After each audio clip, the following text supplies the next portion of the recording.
Les amis, même quand on n'a pas envie de parler des problèmes de ces gens-là, ils nous poussent à parler de ça. Et dans cette vidéo, en fait, il est question pour moi de parler un peu de la sortie fracassante de Patience Dabani, celle qu'on appelle soi-disant la mama. On est parti. Salut, moi c'est Warren et bienvenue dans ma chaîne Warren et Asiana TV. Ici, on parle de développement personnel, on parle d'entrepreneuriat, on parle d'immigration aux États-Unis et on parle également de géopolitique. Ce sont des thématiques qui te parlent de choses à faire. La première, tu t'abonnes à la chaîne et tu partages la vidéo autour de toi.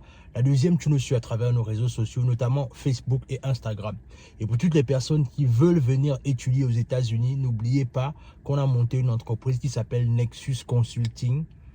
Voilà la vidéo qui suit. Je vais vous présenter la structure qu'on appelle Nexus. Nexus, c'est une très bonne structure qui va vous aider à aller faire des études aux États-Unis. À deux endroits. Il y a l'université de Nebraska et celle de Metro Community College. Nexus te donne la possibilité de faire le choix entre trois offres. Premièrement, l'offre premium qui est à 1000 $. Il est composé de la démarche et inscription, du CV, c'est-à-dire le papier qui va te permettre d'entrer en territoire américain et les frais d'inscription. Ensuite, il y a l'offre Gold qui est à 1500 $, composée de la démarche et inscription, le logement plus la caution, le CV et les frais d'inscription. Et enfin, l'offre Platinum qui est à 2000 $, démarche et inscription, logement plus caution, orientation de débutant, CV et les frais d'inscription. Tu fais selon la poche de tes parents ou toi-même, pardon. Et oui, ils ont un site internet www.nexuscnow.com. Petite précision, c'est Nexus Consulting LLC. Mais pour ne pas faire long, je dis Nexus. En tout cas, tu pars là-bas, tu auras encore toutes les informations que tu veux sur la structure. Parce que peut-être je n'ai pas tout dit. Mais tu pars, tu auras toutes les informations. Et tu pourras même consulter Nexus depuis le site internet en question. Si pour toi c'est trop long, tu vas sur WhatsApp, tu contactes Nexus au numéro de téléphone qui s'affiche en haut. C'est tout. Comme je disais, aujourd'hui, on va un peu parler de la sortie fracassante de Patience Dabani dans les réseaux sociaux. Je vais vous faire l'économie de tout ce qu'elle a pu raconter, notamment sur le président de la transition, le général Brice Oligui Nguema, que tout le monde sait déjà, avec sur le fait qu'elle lui a manqué de respect et tout ce qui va avec. Mais moi, c'est la partie là où, ce qui m'a choqué dans cette vidéo, dans les audios qui sont passés en fait, c'est il y a deux choses essentielles. C'est-à-dire la partie là où elle demande à voir son fils. Elle estime que voilà, on ne donne pas la possibilité de pouvoir voir son fils. Ce n'est pas normal et tout ce qui va avec. Voilà, elle se plaint de ça. Mais la question que j'ai envie de poser à cette dame-là, c'est celle de savoir, depuis que son fils a pris les rênes du pouvoir, combien d'enlèvements il n'y a pas eu au Gabon? Là où des mères et des pères de famille ont été privés de leurs enfants. Il y a même encore jusqu'aujourd'hui des personnes qu'on n'a jamais retrouvées. Mais elle, parce que le despote a été déchu, on voit maintenant là où elle fait des sorties dans les réseaux sociaux, là où elle dit que non, voilà, elle va dénoncer cela dans les réseaux sociaux, elle a commencé à insulter le président et tout ce qui va avec. Mais, ouais, il y a des gens, en fait, hein, elle a chanté, on vous connaît. Mais dans le fond, hein, Patience Dabani, est-ce que tu sais à quel point les Gabonais te connaissent toi? Est-ce que tu sais à quel point les Gabonais te connaissent toi en fait? Parce que tu vas chanter, on vous connaît. Mais est-ce que tu sais à quel point les Gabonais te connaissent? Patience Dabani, tu avais tout pour entrer dans l'histoire du Gabon par la grande porte. Première dame, tu n'as rien fait. C'était la musique. Et même là, disons ça comme ça, c'est-à-dire que si tu fais la musique, qu'est-ce que tu as apporté à la jeunesse gabonaise ou au peuple gabonais dans le domaine musical? C'est-à-dire, tu aurais pu te battre pour que la question des droits d'auteur soit une effectivité au Gabon. Parce que toi, en étant ancienne première dame, tu avais un poids privilégié pour mettre en place les droits d'auteur au niveau du Gabon. Ça, tu ne l'as pas fait. En tant que, on va dire ça comme on va dire, mère de l'ex-président. On va d'abord revenir sur le côté où tu étais même première dame. C'est-à-dire, en étant première dame, tu aurais pu faire quoi pour les femmes gabonaises? Les inciter, par exemple, à faire davantage dans l'agriculture.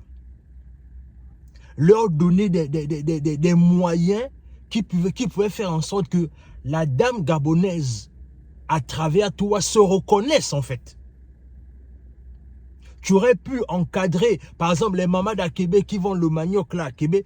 Tu aurais pu faire un travail avec elles dans le sens là où elles professionnalisent leur commerce.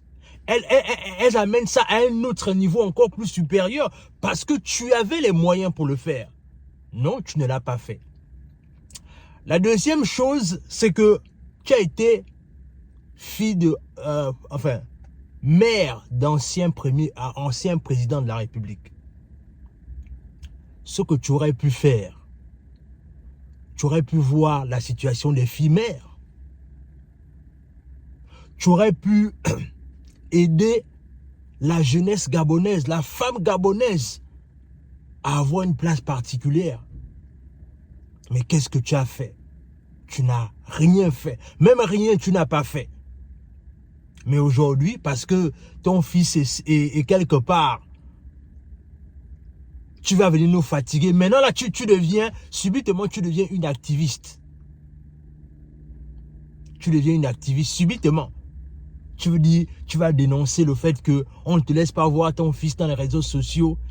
Est-ce qu'on est sérieux? On peut faire ça à Dama. En fait, tu es indigne tu es indigne de t'indigner en fait. Oui, tu es indigne de t'indigner sur la situation de ton fils. Sachant tout ce que ton fils a pu faire subir au peuple gabonais. Je me demande même toujours pourquoi depuis il n'est pas emprisonné en fait. C'est-à-dire que Oligui est tellement clément qu'il est même sur résidence surveillée. En fait, en vérité, Ali Bongo, sa place est en prison. Il doit goûter à la prison. Il est encore même chanceux que là, depuis là, il est en résidence surveillée. Et j'aurais appris que ça fait 3 mois qu'il ne paye pas son courant. Faut même qu'il finisse dans le noir. Parce que quand on fait souffrir les autres, on ne réalise pas que à tout moment, la personne que tu fais souffrir là, le karma peut faire en sorte que ton tour arrive. Et aujourd'hui, c'est à votre tour de lire l'heure. Vous allez lire l'heure, le clan des Bongo là. C'est juste une question de temps. Même si les gars de la transition ont commencé, mais je reste convaincu d'une chose, c'est que le président, après la transition qui va venir, va parachever ce que les gars de la transition ont commencé. Parce qu'il est temps que justice soit faite. Souvenez-vous des victimes du QG de Jean Ping. Moi, ce qui m'a choqué dans cette histoire-là, quand j'avais écouté les témoignages, c'est une dame qui avait perdu son fils unique, qui était en licence à l'IOB. Ça m'a tellement touché moi-même, parce que moi, je suis enfant unique. Et quand j'avais écouté le témoignage de cette dame-là, mais je me suis dit, Seigneur, voilà une dame qui a carrément perdu le dernier espoir de son ventre. Vous n'avez pas encore fini de lire l'heure, le clan Bongo là. C'est-à-dire, ça va arriver progressivement. Tic-tac, tic-tac, tic-tac, tic-tac. C'est une question de temps, je vous assure. Vous allez lire l'heure. C'est moi qui vous le dis. Vous allez lire l'heure. C'est une question de temps, vous allez voir. Parce que vous avez fait ce que vous avez voulu faire au peuple gabonais. Il y avait ce côté-là, il y avait une liberté totale. Mais vous ne saviez pas que quelque part, il y a quelqu'un qui est en train de se préparer, tapis dans l'ombre. Et ce qui est bien, c'est que c'est quelqu'un de votre camp. Hein. Ce n'était pas quelqu'un d'ailleurs. C'est quelqu'un de votre camp. Et c'est quelqu'un qui a lu Machiavel. Pour tuer un système, il faut l'infiltrer de l'intérieur. Dans tous les cas, c'est ce que je voulais partager avec toi. C'est un peu mon point de vue sur la sortie médiatique de Patience Dabani, qui est passé de la musique à l'activisme. Dis-moi ce que cette vidéo t'inspire en commentaire. Abonne-toi à la chaîne, partage la vidéo autour de toi, laisse un like, laisse un commentaire, mais vous allez lire. On est ensemble.